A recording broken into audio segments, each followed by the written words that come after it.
Hello and welcome again to my talk for today. In the UK, Mothering Sunday is celebrated on the fourth Sunday in Lent. So for my mother and me, it's already gone by. This weekend on this side of the Atlantic, we remember our mothers. This year for many of us it's going to be very different and perhaps even difficult because of COVID-19 social distancing. Some of the joy which happens on this special day will be absent for many of us this year. Most of us have had good relationships with our mothers. There would have been the usual ups and downs, often during our teenage years.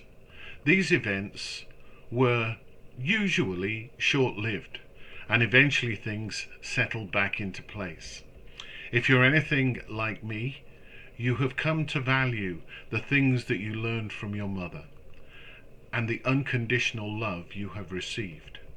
I'm able to give thanks for my mother and will do so with many others on Sunday.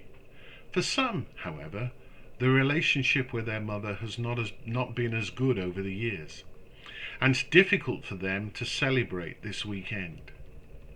Such things cannot be dismissed lightly, as the wounds can run very deep.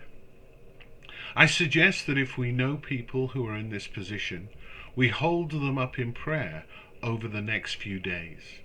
Due to our present circumstances, it may be that the things they are normally able to do to distract themselves are not available to them this year.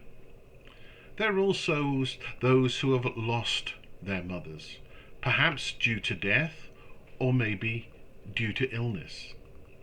Giving thanks for the good times helps here, but as humans we were created for relationship, and a healthy relationship with our mother is important. I've seen this with my mother in her dementia. One of the phases she goes through is missing her mother, who died 55 years ago. In her confused state, it is there where she wants to go for comfort. Remembering a mother who has died also seems painful. I cannot say that I know what that is, but I know that Janet used to find Mother's Day or Mothering Sunday very difficult for the whole of the time that I knew her because of her mother's early death. There were times when she couldn't go to church on these days. This week's gospel lesson is about Jesus comforting his disciples. In John 14, he speaks about the comfort of his Father's house, and then goes on to promise his disciples the Holy Spirit, the Comforter. It is in God that we find our joy and comfort. As we celebrate and remember our mothers, let us thank God for his grace and mercy. Once again, thank you for being with me today. I'm glad that you're here. I trust that your weekend will go well and that Mothering Sunday will be a time that is special for you.